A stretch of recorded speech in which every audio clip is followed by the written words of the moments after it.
Yo, what's good? It's Tro, and I'm back. And I'm proud to present to y'all another What If. I'm pretty sure y'all like this one.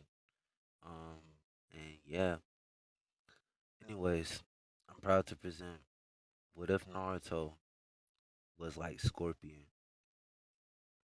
So this is scripted, very much so. It took a little minute, but we did it. So yeah, without further ado, enjoy. Roll the intro. 覚えておけ。パンダだって泣くんだ。誰が何と言おうと、猿どもは嫌いだ。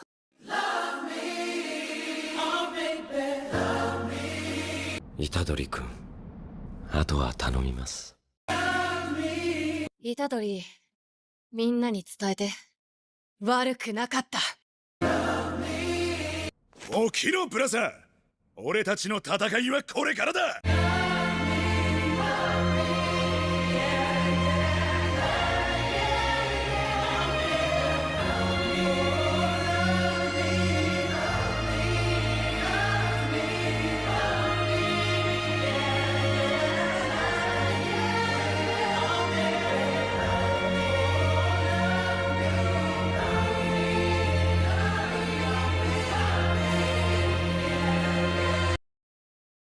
The midday sun beat down mercilessly on the training grounds of Konoha, but around Naruto Uzumaki, the air rippled with a suffocating, unnatural heat. He stood alone, his small frame draped not in bright orange, but in a ragged, charcoal-black tunic lined with scorched yellow cloth. A skeletal, metallic mask forged in the shape of a demon's jaw covered his lower face, hiding the whiskered cheeks that the villagers so thoroughly despised. Naruto did not dream of becoming Hokage. He did not care for the acknowledgement of a village that looked at him with eyes full of cold, dead malice. In his chest, where the nine tails chakra should have spun in a chaotic blue vortex, there was only a roaring, eternal furnace. He was not the boy who cried for attention. He was the specter of a clan long forgotten, a vessel of vengeance reborn from the ashes of netherworld flames. To the academy students and the ninja elite, Naruto was an anomaly. His style of ninjutsu defied the known elemental charts. It wasn't the standard fire style utilized by the proud Uchiha clan, which manifested as bright, billowing fireballs. Naruto's fire was different. It was a dark, sulfurous, hellfire that burned without oxygen, capable of consuming physical matter and scorching the very soul. During the Genin graduation exams, the true horror of his transformation manifested. While others practiced basic clones, Naruto stood before the examiners, his eyes completely devoid of pupils, shining with an eerie, white-hot luminescence. Mizuki, hoping to exploit the boy's isolation, cornered him later that night in the forest, seeking the scroll of seals. Mizuki lunged, his giant shuriken spinning through the air with a deadly whistle. Naruto didn't move to dodge. Instead, he raised a single, bandaged right arm. From the palm of his hand, a heavy, kunai-tipped chain erupted with explosive force. The cold steel tore through the wind, embedding itself deeply into Mizuki's shoulder. With a brutal, violent tug, Naruto yanked the chain backward. The air tore open with a guttural, demonic roar that echoed through the trees.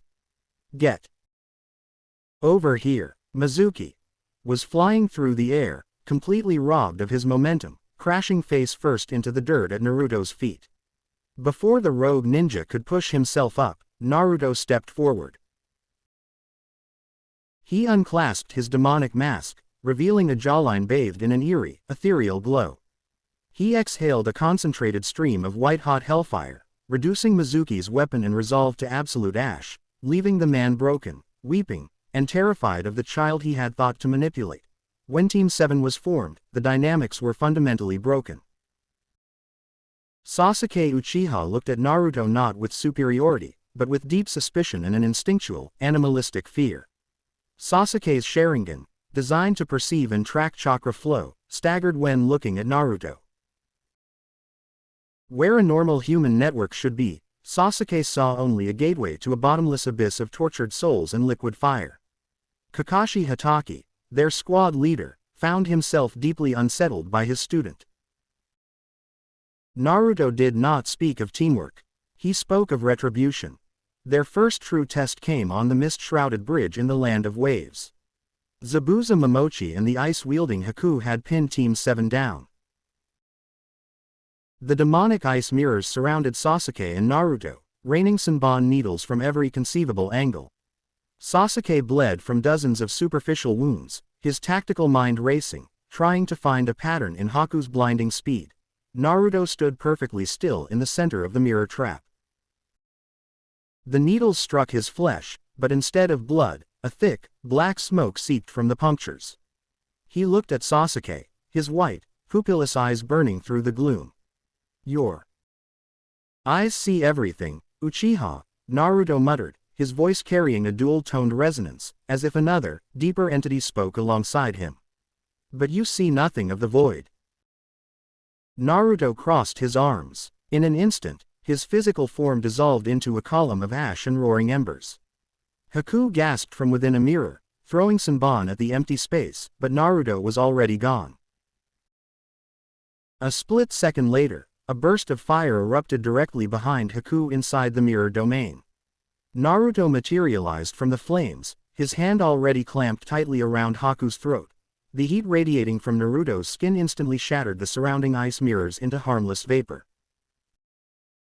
Haku tried to form one-handed signs to manipulate the water on the bridge, but Naruto's grip was absolute. He slammed Haku into the stone ground, the kunai-tipped chain wrapping around the boy's torso like a constricting serpent. "You fight for a master," Naruto said coldly, looking down at the defeated boy. "I fight for the spirits who demand blood." When Zabuza charged through the mist to save his apprentice, Naruto didn't flinch. He raised his hands, and the ground beneath Zabuza fractured.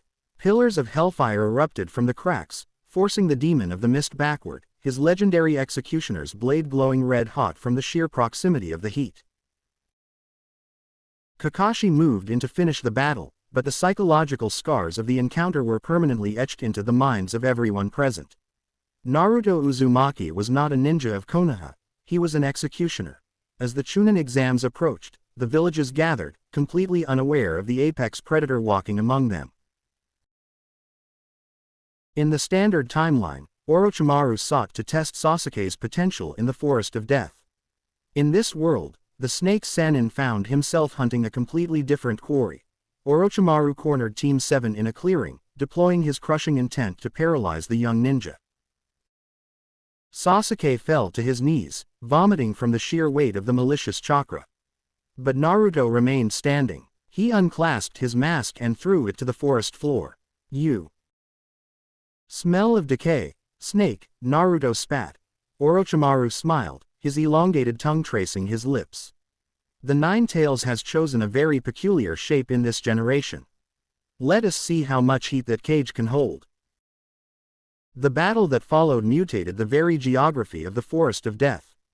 Orochimaru summoned giant serpents, but Naruto systematically tore them apart, teleporting through bursts of hellfire, leaving a trail of scorched earth and charred scales. When Orochimaru attempted to place the Five Elements seal on Naruto's stomach to suppress his power, his hand met a wall of absolute thermal energy. The flesh on Orochimaru's fingers melted down to the bone, forcing the immortal ninja to scream in genuine, unadulterated agony and retreat back into the shadows, realizing that this Jinchuriki was not a prison, but a weapon that could not be wielded or contained. By the time the finals arrived, the stadium was packed with feudal lords and village elites. Naruto was matched against Neji Hyuga. Neji, arrogant in his destiny and the absolute defense of his 8 trigrams palm rotation, stood confidently across from the masked boy. "Your fate was sealed the moment you were born an outcast," Neji declared, assuming his gentle fist stance. Naruto did not reply. He simply dropped his stance, his chains clinking against the stone tiles of the arena. When the match began, Neji closed the distance with incredible speed, his fingers striking Naruto's chakra points with surgical precision. But with every strike, Neji felt his own fingers blistering. Naruto's chakra wasn't liquid or flowing, it was an incandescent gas that pushed back against the gentle fist. Frustrated, Neji unleashed his ultimate defense. 8 trigrams. Palm rotation. A massive dome of spinning blue chakra enveloped Neji, deflection absolute. Naruto walked directly toward the spinning vortex. He did not run. He did not strategize. He simply unleashed his chains, wrapping them around the spinning chakra dome.